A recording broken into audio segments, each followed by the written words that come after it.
Hey everybody, my name is David Rodriguez. I'm your host, and today on Cleartone Podcast, my special guest is Annabella Fulmizi. She is a composer, as well as performer and music teacher in the Orange County area. Annabella, thank you so much for being on today. Yeah, thank you so much for having me. I'm so glad to be here.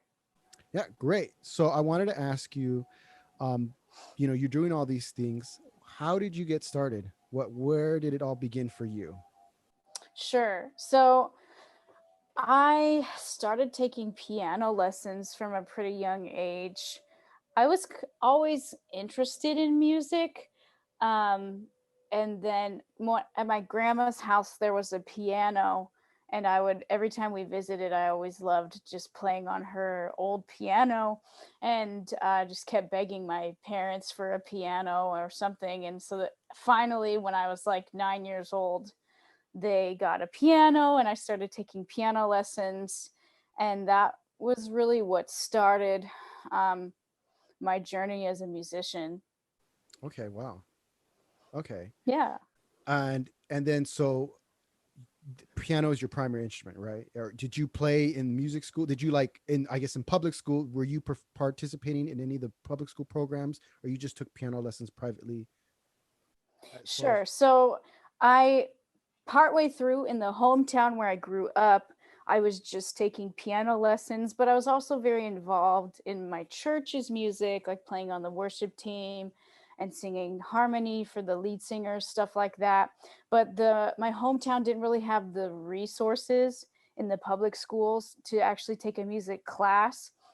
However, my sophomore year of high school, my family moved to Irvine and I started going to Northwood High School. And they have a really good music program there. And I got plugged in. And that's really when the potential to start a music career began for me. I took just like some general guitar class okay, my sophomore year of high school, and then after that, going into my junior year, I really wanted to fill up my schedule with as much music classes as I could. So I took AP music theory, I auditioned for choir, I started getting involved in musical theater. And that's really when I just fell in love with music. And I knew that I wanted to pursue a life of music. okay. Did you have a specific career, like what you wanted to do, like just Yeah, performer or teacher? I for a while when I was younger, I thought about being a performer. But I was also coming up with my own music has always been something that's really intuitive for me. Even in my piano lessons as a kid, I would just be making up my own little melodies on the piano, and I'd come to my lessons and show my teacher like what I came up with that week. And in like middle school, early high school, I would participate in songwriting competitions. And then going into high school, I I really wanted to be a composer. So I had performing experience, but there was just something about writing music for me that really called to me more than anything else.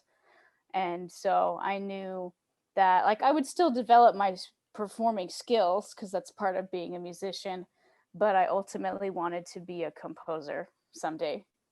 Okay. Now, when did you start? I guess learning how to notate your music, or when did you start actually like putting, I guess, pen or pencil Pen to to paper? paper. Yeah. Yeah. So my formal training probably started my junior year of high school when I took AP music theory. That's really where I learned the types of things you need to know to be a serious musician, note reading, key signatures, all that kind of stuff. And that's also where I started ear training as well, dictation and that kind of ear training. And so once I learned how to hear something and write it down on staff paper, that's when I really felt equipped enough to begin making my own sheet music of my pieces. Because as a kid, I would like write the lyrics to a song and maybe like the chords, kind of like a chord chart, but I didn't know how to actually notate until late high school, going into early college. I bought the notation program Finale, probably my junior or senior year of high school. And that's kind of when I started teaching myself and taking what I learned from AP music theory to create my own sheet music. Okay. Are you still a Finale user? I am, Oh, yes. okay, that makes two of us. Yeah, I got into it. I think it was sophomore year when they had the free version of the note. No, Finale. The songwriter. No, it was the it was like the 30-day trial of Notepad. Right. Yeah. And so I Uh-huh. had that one. That's what I used, and it just plugged in. After a while, you kind of learned how to form a melody, and then went from there. Yeah. But a lot of people use Sibelius. I can't get wrap my head around it. Um, Yeah, Finale was just the first thing that was ever introduced to me. I had a musician friend in high school who was a really good pianist, and she was making her own arrangements on Finale. And so that's kind of how the first time I ever heard about a notation program. And then also, as it turns out, when I went to college, Finale just happened to be the program that was on all the school like computers and the programs my professors used and taught from. So I kind of just stuck with Finale because it happened to be what all my peers and educators were using at the time. I personally enjoy it. I have been to composition intensives and talked to other composers who prefer Sibelius. Personally, I don't know. I've never tried it myself, but even just watching playbacks of Sibelius, I personally think the playback MIDI quality of Finale sounds a little better than Sibelius's audio. That's sure. just my personal opinion, though. No, that's a valid opinion. Yeah, yeah. I felt it was more intuitive for me, at least. Like, I guess because I had been using it for so long, I like knew where things were at, and it was just a Yeah, comfortable totally. layout for me visually.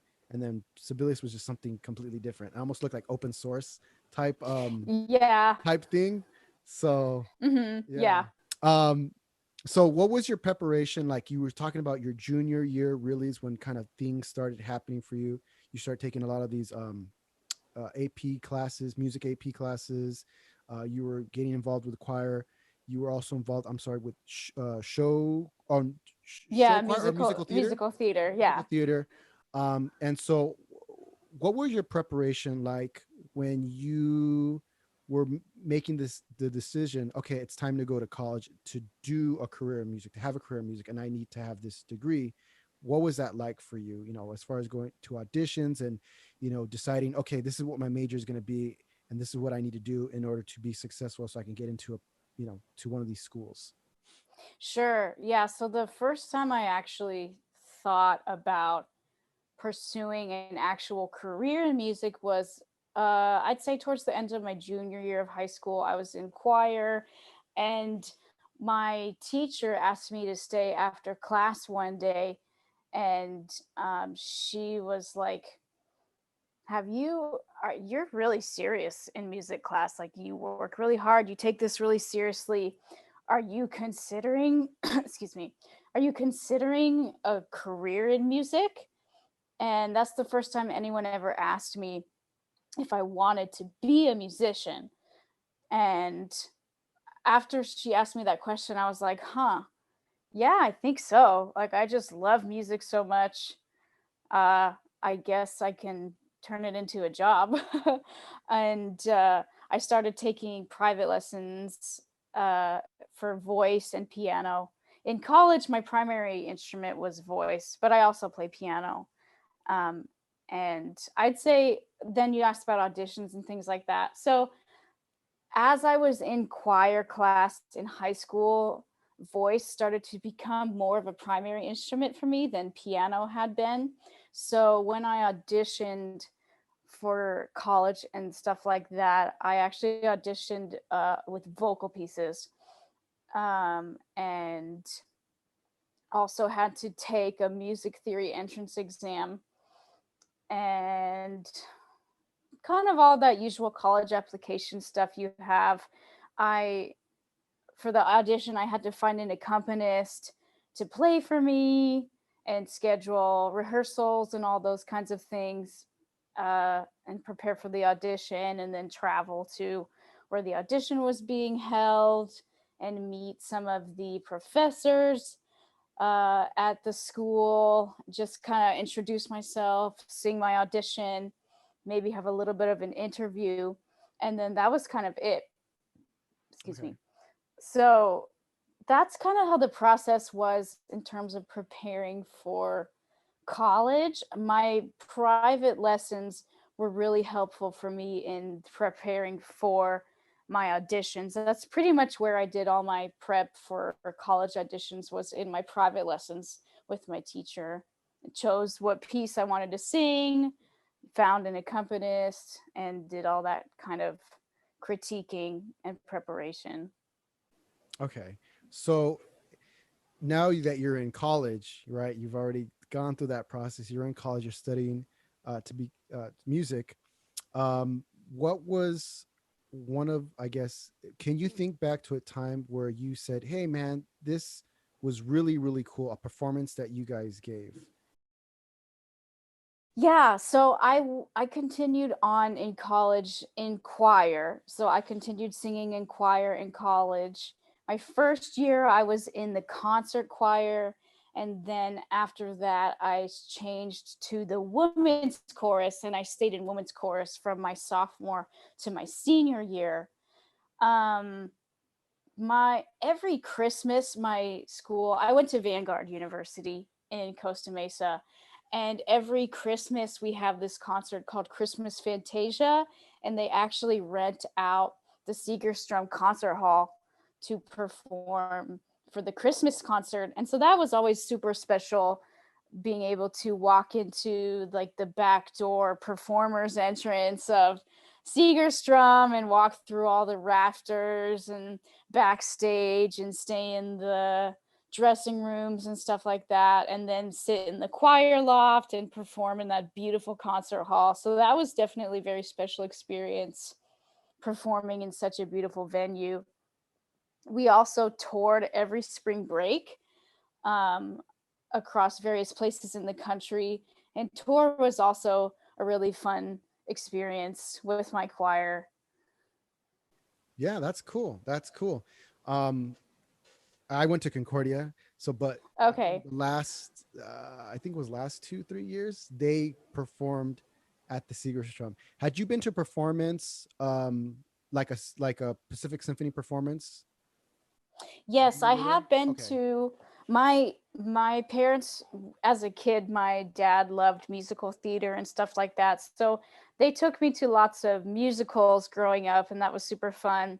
And then I did get to hear the Pacific Symphony when I was in high school. We did some kind of special field trip or something where we heard Pacific Symphony do an excerpt from Dvorak's Ninth Symphony, and that was super special for me, hearing that symphony live.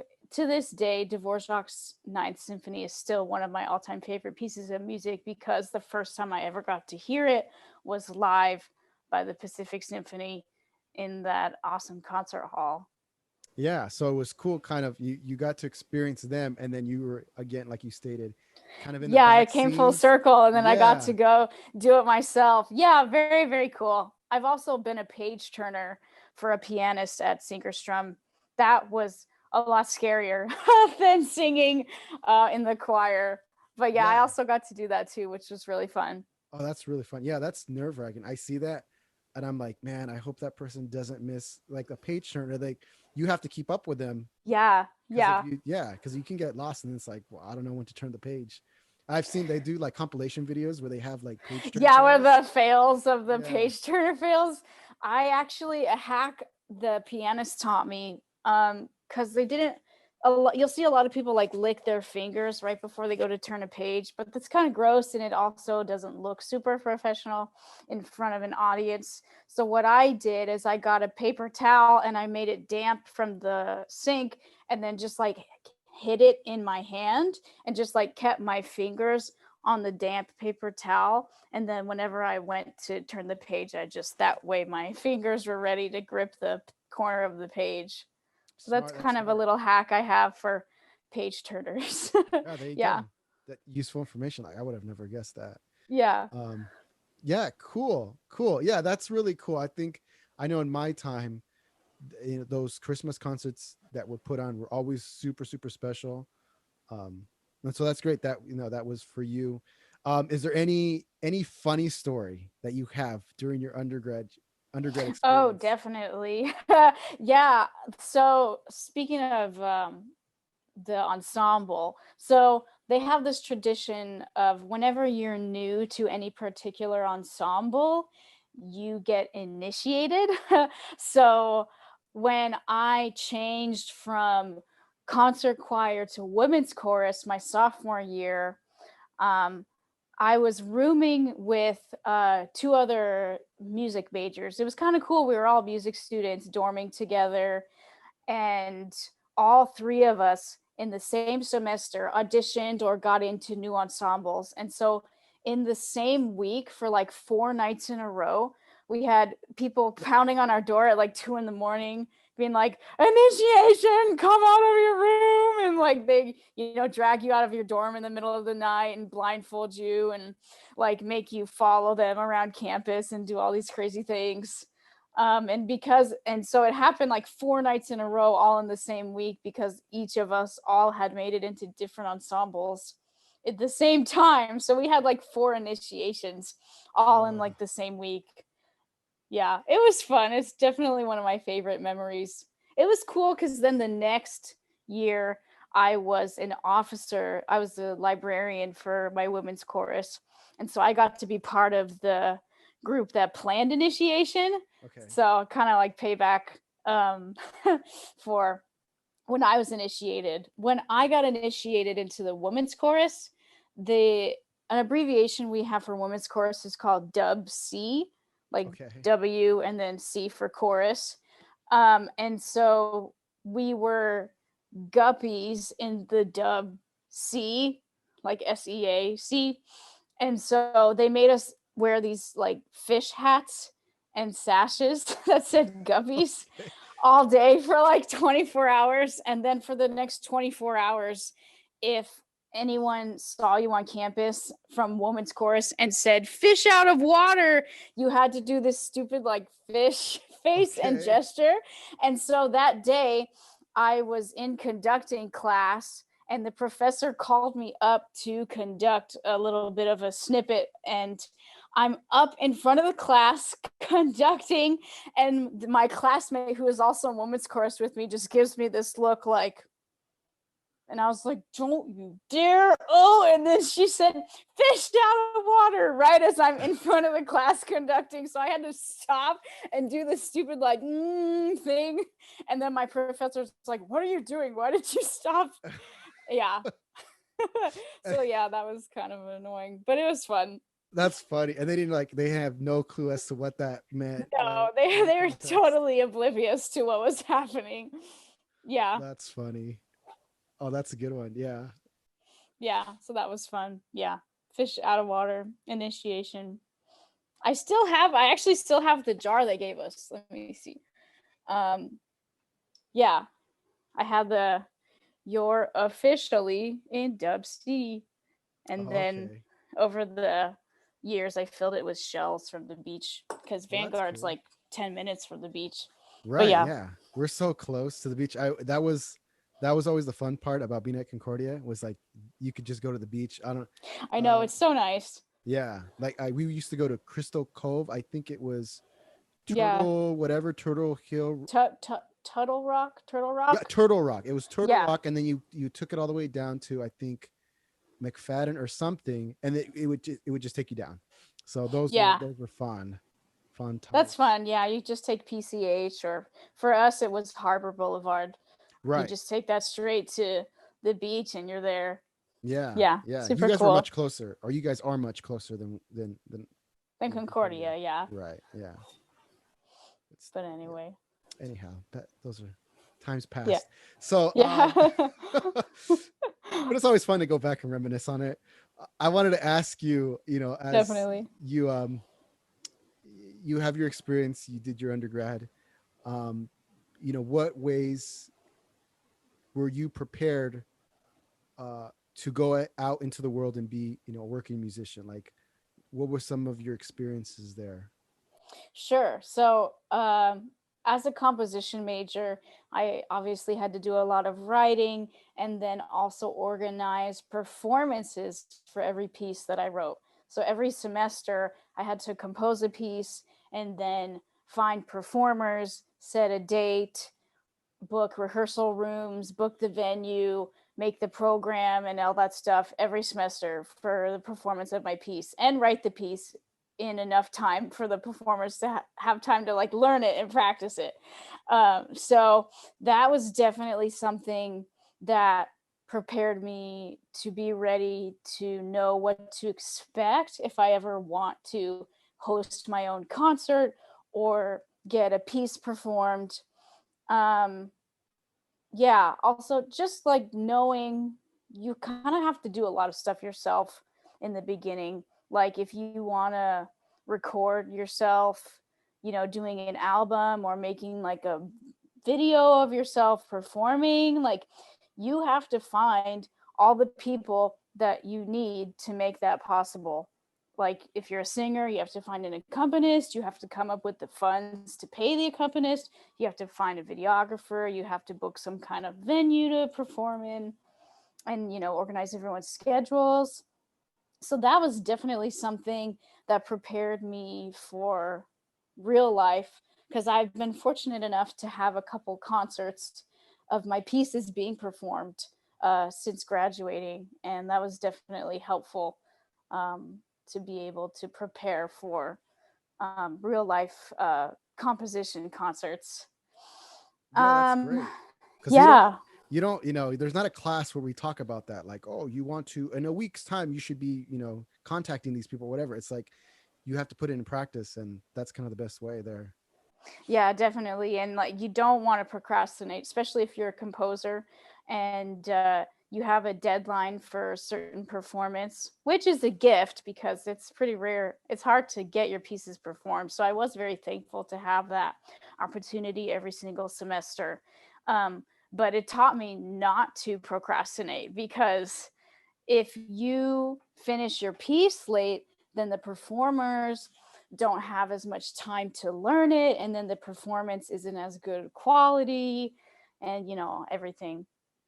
So it's definitely good to try, even if you're not in the creative mood or in the zone for coming up with ideas. Like if you have a deadline, you need to just make yourself write something or create something, and just kind of be happy with what you're able to make, outside of those moments of inspiration. Yeah, and I wanted to ask you that actually, as we get kind of go down, some of your thoughts on composition, like, Yeah, definitely. um, I guess, what inspires you? Like, what is your writing process? How do you go about starting a piece or getting the inspiration to, I'm going to write for this instrumentation, or, you know, this based on a mood, I guess. Can you explain that? Like how you go Yeah, about definitely. writing, you know, maybe the type of instrumentation you're writing for, things like that. Sure. So, yeah, that's definitely something that's also grown as I was in school in my composition lessons, learning about all the instruments and how to write for different instruments, how to notate for certain instruments, um, and just like unspoken notation rules that everyone's supposed to know. Right. But anyway, my process usually starts by I hear something in my head. A lot of times I'll draw from personal experiences as inspiration for my pieces. Right now, I'm working on an orchestra piece that was kind of inspired by just everything in 2020. And so the title of the piece is called The Cure. Um, but yeah, I'd say my inspiration, I for a lot of it, is I either draw from a personal experience, or I'm trying to learn how to write in a new aspect, like some certain type of form or certain type of ensemble, or specific instrumentation. Just practicing writing for instruments you're not super familiar with is a good way to grow. But once I hear the idea in my head, usually starts, I hear some kind of melody in my head or something.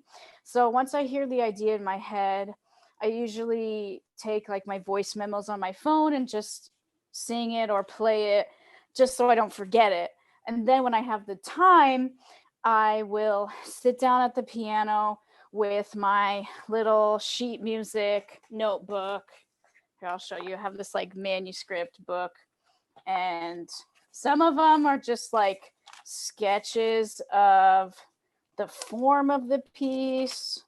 Like I'll sketch out section A is going to be this, section B is going to be this. Sometimes maybe like motifs of a rhythm, or if I specifically know what kind of instruments I want, I'll usually sketch out stuff generally first. Sometimes even if I'm bored, I was like just in part I made this like little notes thing, part of a sketch as an idea I got in the middle of some something. But anyway, so I'll eventually write it out on paper. And so my sketches, once I get the general idea, I'll usually write out actual like a piano reduction of like a piano reduction of my idea. And what I'll do is I'll like label what voice is supposed to represent like what instrument section or whatever, Sure. if that makes sense. Yeah, so like the It's almost like a actual, condensed score. exactly, yeah, like a little condensed score. Like here's the actual melody, and then here's like what the chords are going to be, and then like for this one I wanted a string section plus like a clarinet or something. So I kind of do a little condensed score, and then I'll expand it just a little bit. So like here's the actual plan of dovetailing thing I had for that melody that I had condensed in one staff, and then like the actual chords and things. So I'll sketch out on staff paper, and then once I have enough of it written down that I know like what instruments I want to use, and I have enough of the idea written out, then I'll go to the computer and start putting it into the notation program Okay. and go from there. Yeah. Yeah, yeah. Thanks for sharing. That was very clear way of how you write. I do that. I used to do that a lot. Before I actually got into teaching. Um, I used to be a delivery driver, Uh-huh. and so in between, I would have to go to LA or San Diego, and you're stuck in traffic sometimes in the middle of the day. Yeah. And sometimes I would try to keep a pad and paper to write, but I would pull out my phone and use the voice Voice memo. memos is Yeah, really, yeah, really handy. yeah, and I would just sit there, I'd whistle it or I'd hum it, and then after I got like a section, then I could go to like a second voice memo, and then I could record Yeah. that idea, and then it would, I could just sit there and I can like, you know, Oh yeah, my voice, like my phone. Let me turn the brightness up a little bit. But yeah, oh, I have like so many voice memos. Like these are all just ideas I get. Just, I use it all the time because it's a yeah, great way to just get your idea down in the moment when you don't have access to writing utensil, or you only have like a minute or two, but you don't want to forget your idea. Yeah. yeah. I hate that. I hate when I'm whistling something and then, I had to do something else. I was distracted, and then I try to come back to that idea, and it's like it's not there. So I Yeah. do that, or I'm at the stop sign, going in between work, like getting to work, and I would do that. I would just whistle whatever little Yeah, tune I had. yeah, I've done that before too. Totally. Yeah, or like on my break in like passing period in between classes, like teaching or whatever, I'll just pull out my phone and be like, "Here's this idea." Da, da, da, da. Okay, hi class, and then like put my phone away. Yeah, Sometimes it's just those quick moments, something comes to you and you don't want to forget it. So that's right. definitely, even, and it doesn't have to be fancy, just something like voice memos or whatever is all it takes to keep your idea alive enough Yeah, till you can bring it to the later stage in the process of creating it. yeah. And then I've even gone as far as sometimes my kids are playing, and they're just practicing. Sometimes they're just making things up, and I'll say, "Hey, play that again," and I'll pull out my phone and I'll record that because Yeah. what I heard, however they did that, the notes, and then the rhythm that they used. I was like, "That's interesting." Like, huh, I like that. Do So that again. yeah, Yeah. it's like, go to, and they're like confused and they're like, did I do something wrong? I go, no, no, no, just play it the way you played it. I'm just gonna record it because I thought it was really cool. I haven't actually Yeah, expanded on any of that stuff, but it's just cool recordings that I have, and I go, eventually I'll get to it. definitely. That happened to me too once in a lesson. I had a student in Cesarni. I'm not sure if that's how you pronounce it, but it's kind of similar to Hannon, like that warm up scales type of book. Okay. And one of the exercises, I just really liked the melody. And so I was like, could I just take a picture of your page and take it home? And, sometimes you just hear something cool like that and you're like, oh, that's really cool. Maybe I'll expand off of that. Yeah, yeah, I do it with movies and things like that. It's like, oh, that sound. I like that rhythmic pulse they have in that. I want to try to emulate that in Yeah, something else that emanate I make. that or Yeah. imitate it, or yeah, definitely. I have that too in Brahms, the third symphony in the third movement. That's another one of my really favorite pieces of music. That da da da da da da da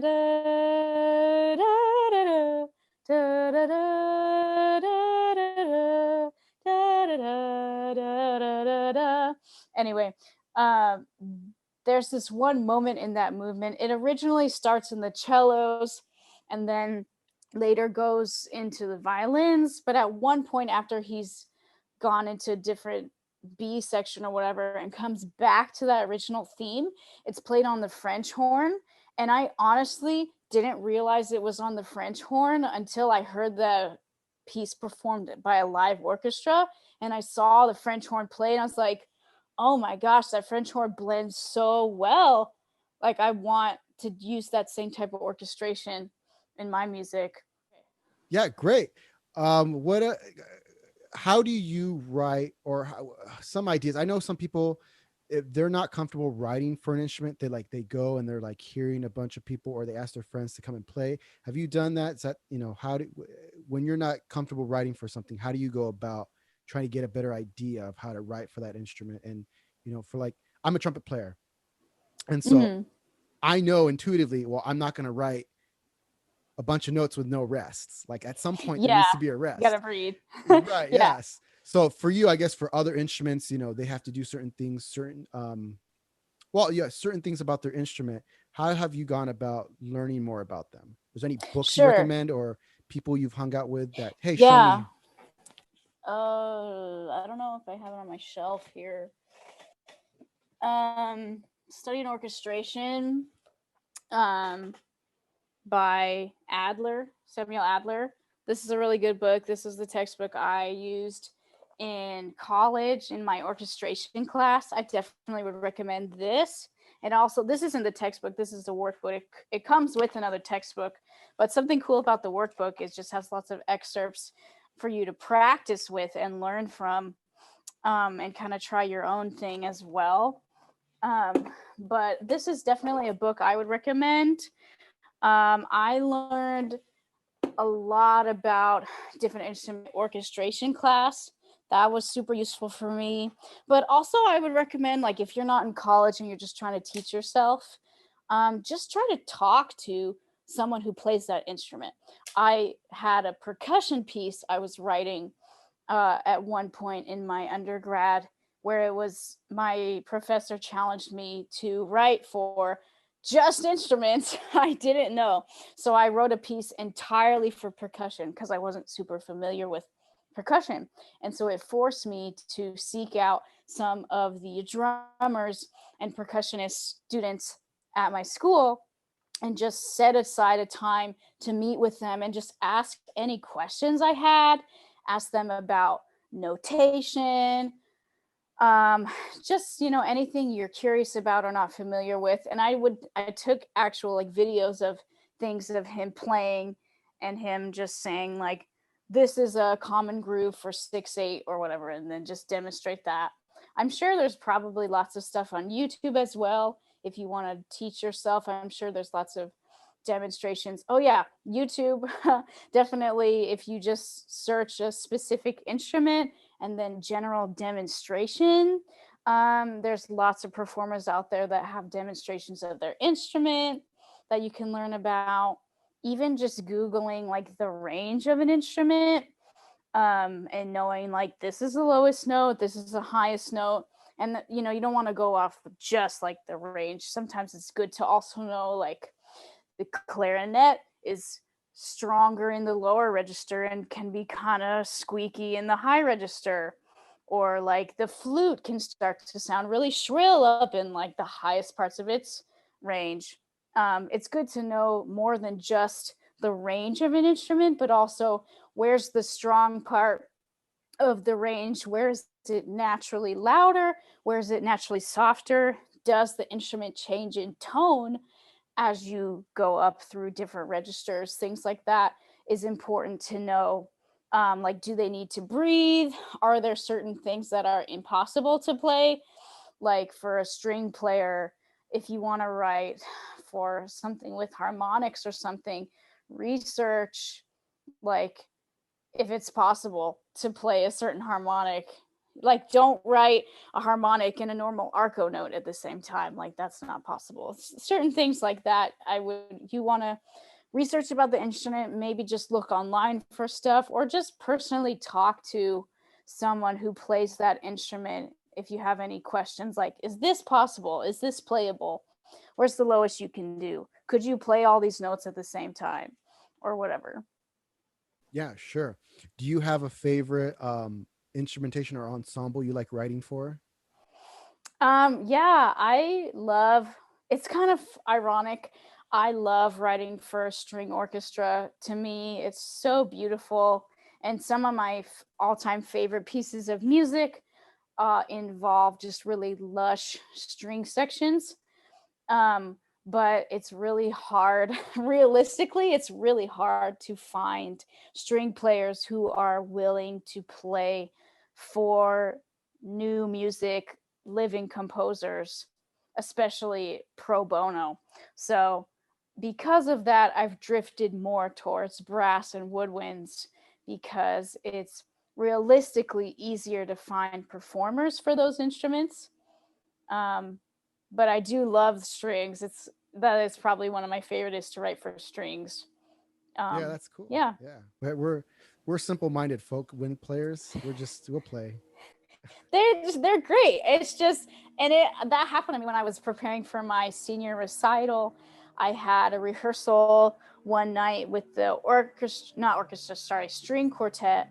That piece I had for string quartet, and then the next day I had a rehearsal with the brass quintet I had written for, and the rehearsals were just night and day in terms of the performers being nice to work with and like willing to try stuff I wanted to do, not like challenging me on asking like if this is what I really wanted out of the piece, stuff like that.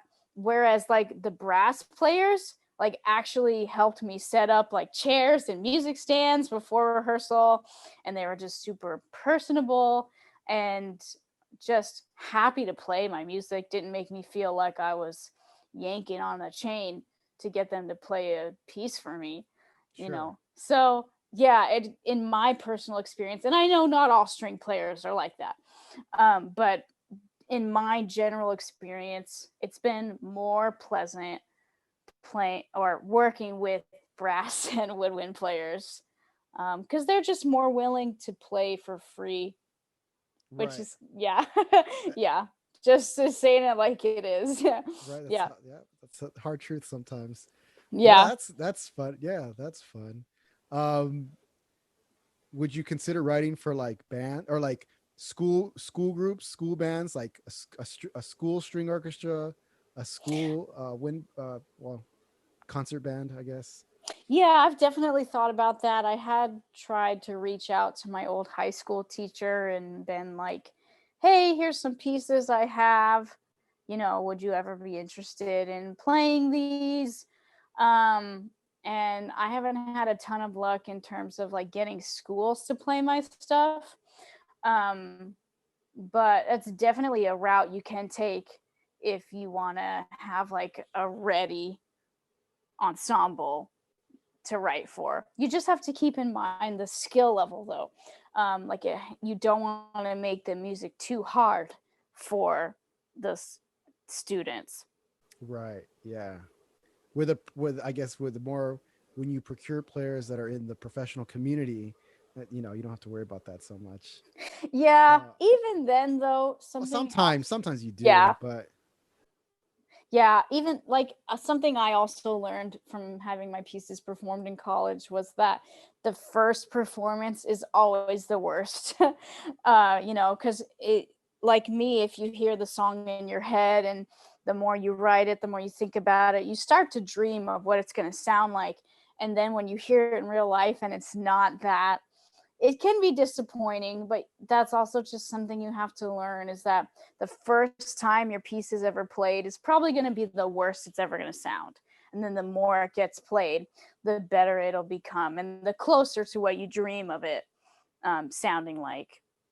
right, that's so true. I've had that where I've written something and I knew how it should sound, and when we rehearsed it, I'm not hearing that voice, or Yeah. somebody missed something there, and after kind of talking through it, it was hard for me to understand what you wrote or how it fit in, Yeah. um, You and so have to then be ready for unexpected stuff that you might not realize when you're just working with like a MIDI playback, you know? right, yeah, and so then makes you think. Like, it made me think. I go, okay, well, I have to rewrite this part because in theory it made sense, but in practice, in actual situation, it didn't. Yeah, definitely. So That happens all the time. Yeah, that happened with me in my string piece. I wanted the cello to play these octaves for this really dramatic part, and they're like, "Yeah, I can't do that." And so, like, I just had to settle for like one of the two octave notes, just things like that, or like knowing, like, wanting. I wrote a piece for like not chamber orchestra, symphonic band, and the balancing like the flutes with the trombones was definitely a challenge. Like, you that's have to ambitious. you have to ask people to play. That's something you also have to keep in mind, like when choosing dynamics for certain instruments.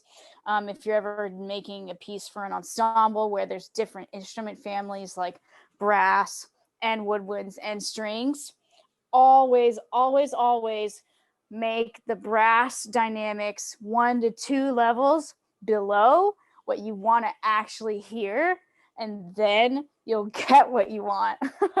And that's something like I will never write fortissimo for trombones, even if like the strings are playing double, triple F the most.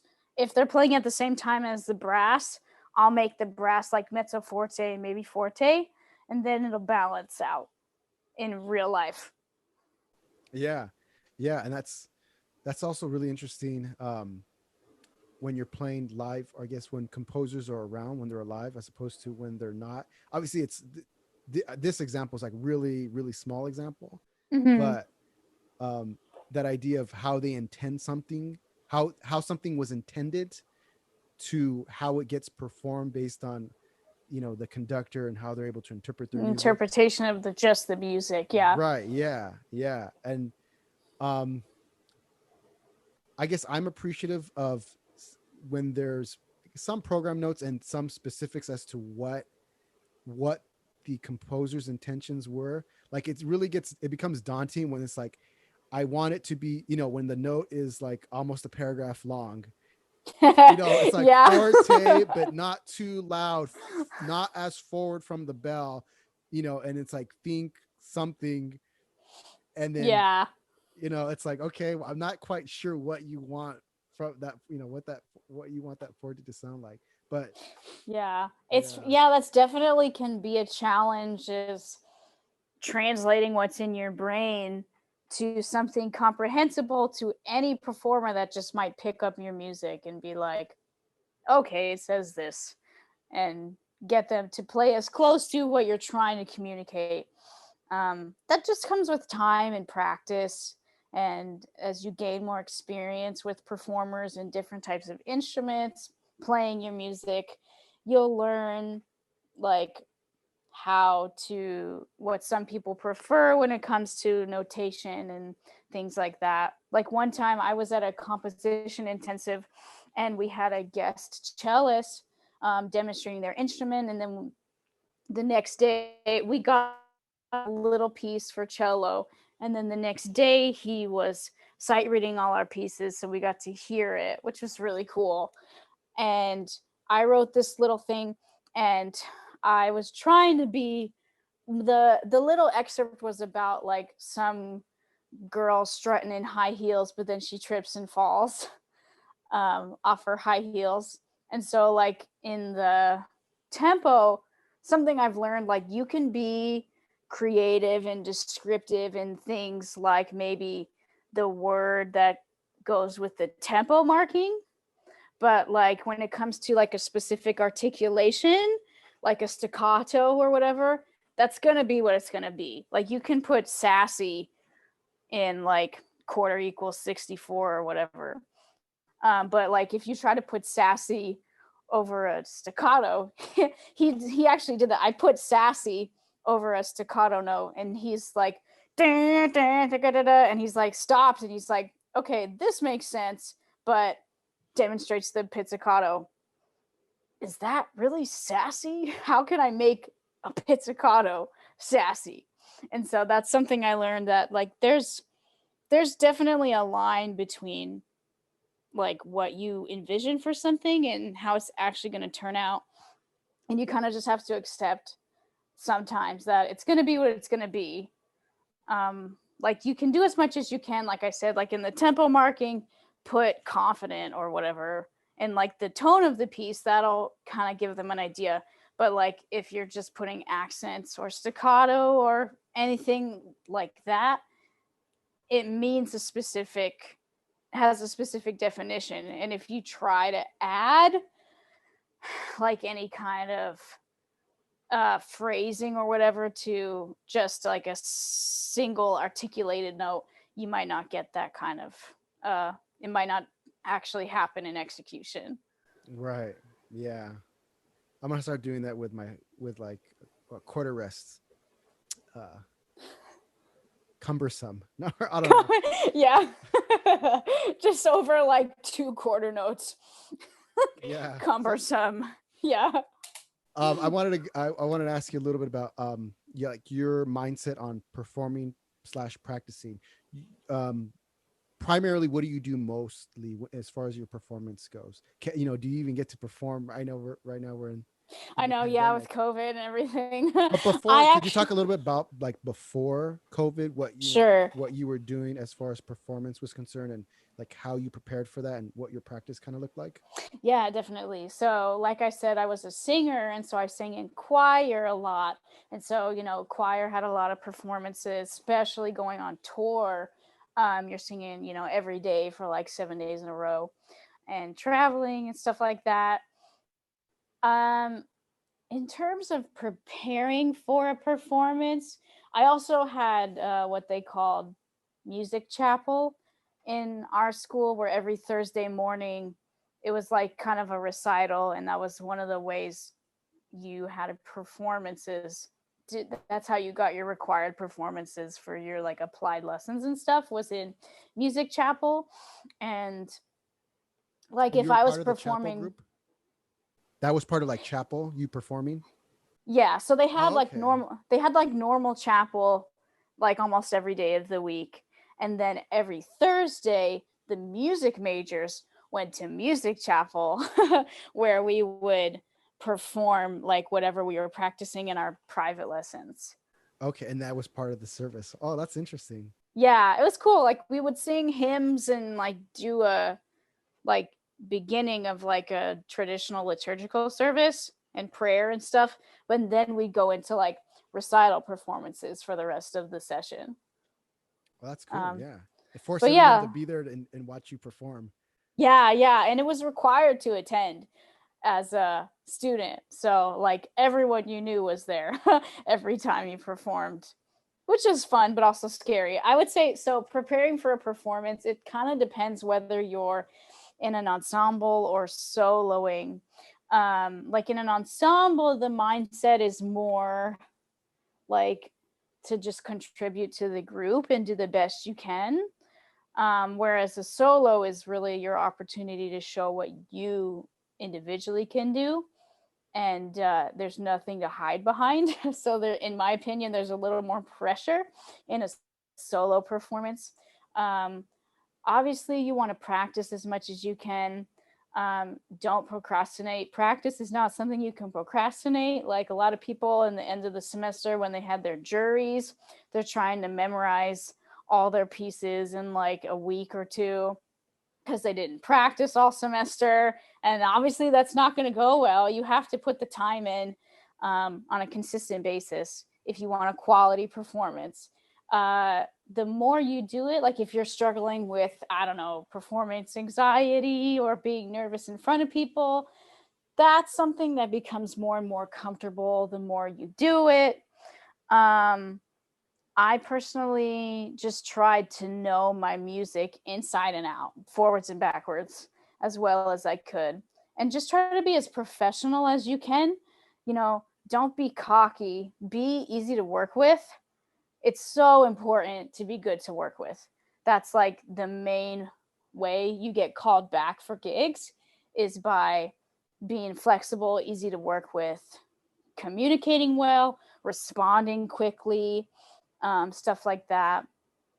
And just knowing your part really well, being responsible in how you practice, and then trying to leave all your nervousness and anxiety and like what ifs like at the door when you step on stage.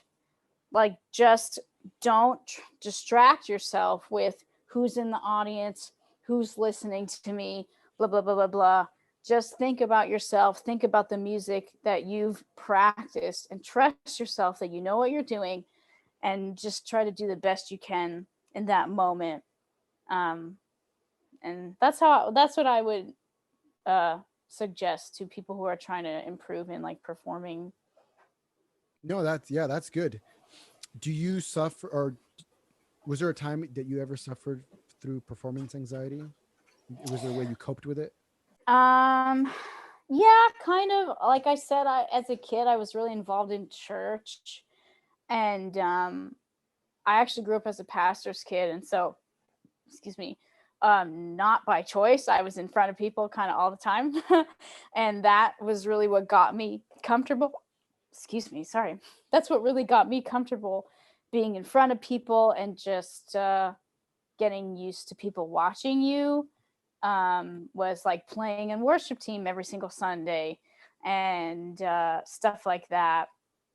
But there was a time when I was like a little kid and I was singing at like our school talent show or something, and I was nervous. Um, but I was just trying to focus on how much I loved the music I was playing, and just kind of have fun just playing the music and like doing your thing, and not thinking of it as a performance so much. Like if you're scared about performing, try to change your mindset about it. Like don't put so much pressure on yourself to do it perfectly, or like I said, be worried about who's listening or anything like that. Like just try to enjoy yourself, and remember, like, why did I choose music? Why did I choose performing? And go back to those core reasons of like, why am I doing music? And like when you go to perform, like that's one of those opportunities to live out the things you dream about as a performer, you know, being in front of people, being in front of a crowd on a stage with lights on you, playing, or whatever the context is. And try to just remind yourself, like, this is what I wanted. This is what I've been working for, instead of like worrying about messing up, Right. if that makes Yeah. sense. Yeah. No. Yeah. Yeah. I think because it's totally train wreck. Like once you make one mistake and you Yeah. focus in on the mistake, and then it leads to other mistakes. I've been in that Yes, situation. I've been there. Which Yeah. I think most of us, fair to say that we've all been there at some point. But when definitely when you kind of let it go and it's like that's what it's going to be, and you move forward, you can still have a brilliant performance. Yeah. I think one of the things that makes music challenging, or and it could be a debate between like athletics and music, but like Mm-hmm. when you're playing a sport and make a mistake, you get penalized for it, right? You shoot a free throw, or you're off the next play. But Sure. in music, like, we don't have that. You can like, okay, time, somebody's, there's no You ref don't blowing the time out and whistle. like start Yeah, over. we're Yeah. gonna start Yeah. over again. Yeah. Like, you don't have that. If somebody, we're in, Time keeps going. Yeah. yeah, Yeah. it just keeps going. But at the same time, there's no physical, like, we're not getting tackled or anything like that. While Yeah. we're doing that, so I don't know. There, you could be, I guess, not amazed, but appreciative of both, an artist, a performer, and then, somebody who's an athlete. I think, there are definitely rigors in both. Yeah, definitely. Along that vein, when I was in high school, my choir teacher tried to kind of make that analogy in a concert once where, like, if you get a 95 on a test, that's considered a really good score, right? But, and so he did the same percentage. Like, there was, like, I don't know, 50 notes in total in the song they were going to perform. And so, like, everyone chose one note to mess up, and because that was like 95% of the song was gonna be correct. And so obviously the performance was like a train wreck because everyone's messing up almost every measure. There's one person singing like one note wrong or something like that.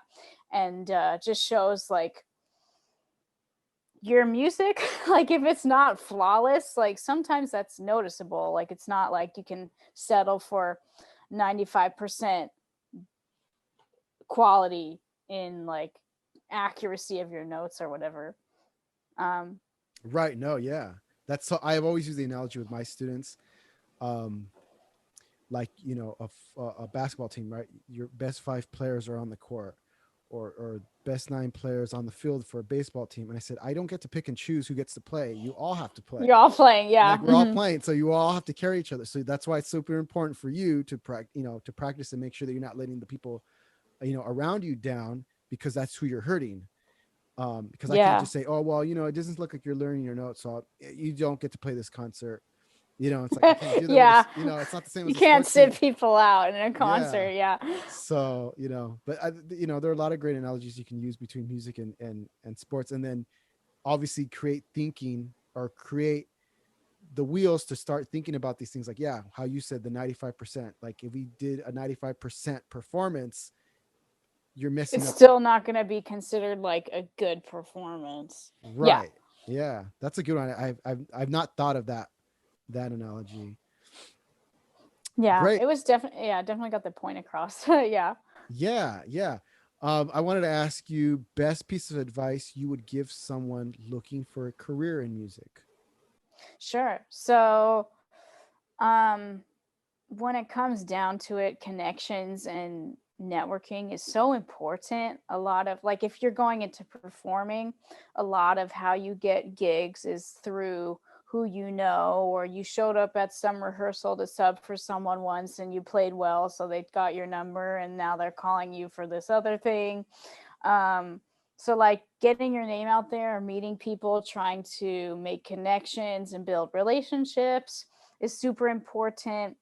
um, for people who want to be composers, I would say, like, you don't have to have all the fancy equipment to be good or to make good music. I literally have my keyboard and my laptop and like this tiny like MIDI keyboard and like Finale on my computer, and that's what I have to work with, and I'm applying for grad school like I would consider myself a professional.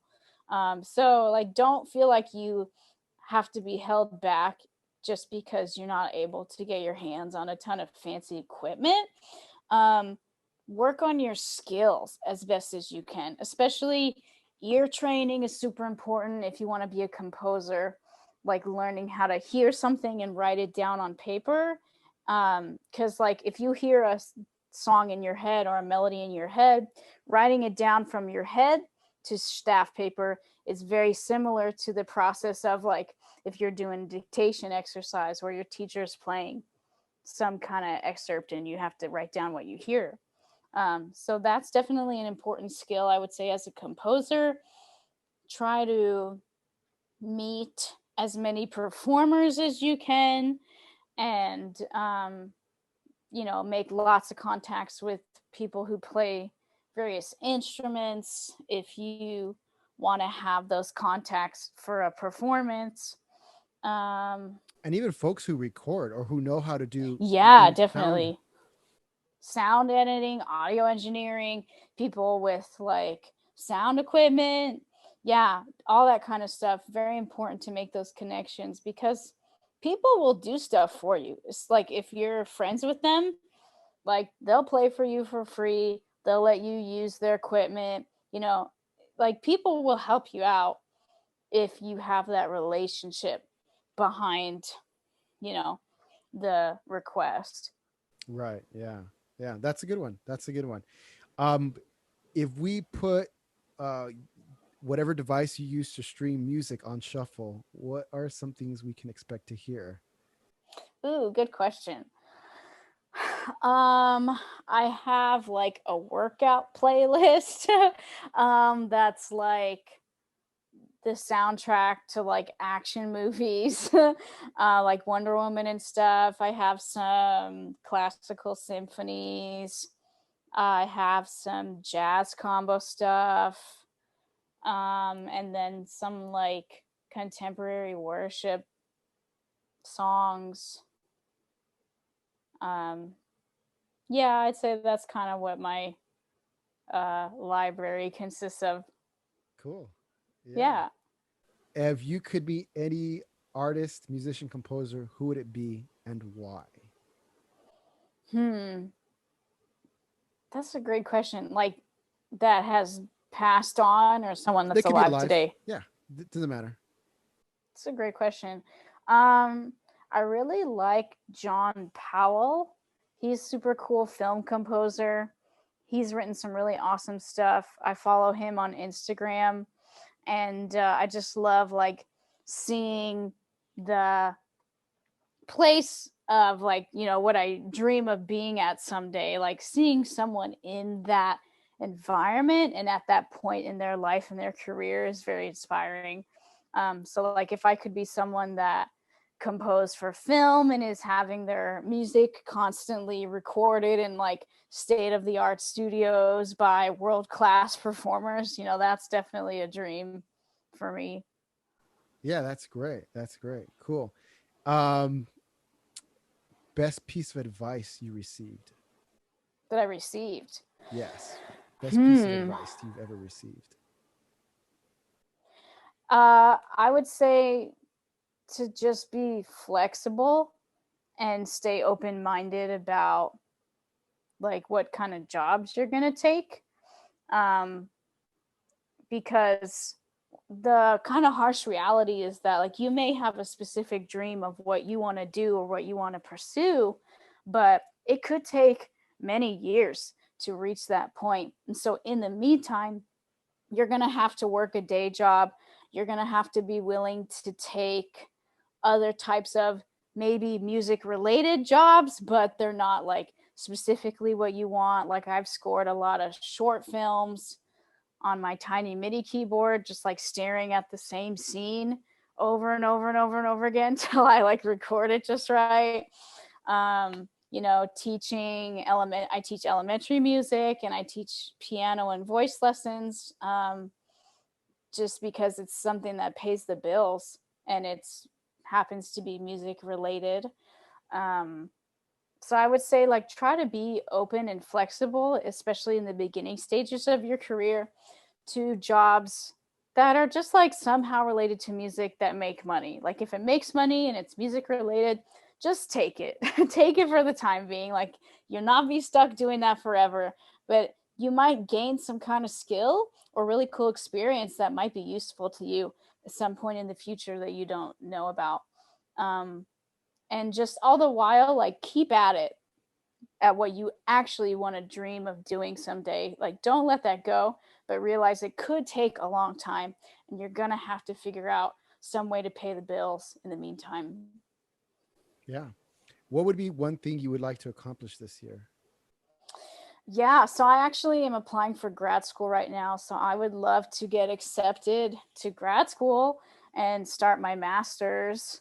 And I'm working on an orchestra piece right now. I'd love to finish that and maybe start like getting maybe a kind of virtual orchestra together or something like that to somehow get it performed. That'd be super cool. Yeah, great. Great. Well, Annabella, thank you so much for coming on the show today. We're going to have to end it there. But it was a pleasure having you and having you come on and share your experiences about music and composition. And we can kind of geek out a little bit on that we, Yeah. yeah, so that was Thank great. you so much. Yeah, it was a pleasure being here. Thank you so much for having me. It was a pleasure being on this interview. And yeah, to everyone out there who's trying to make it as a musician, just keep working at it and don't give up.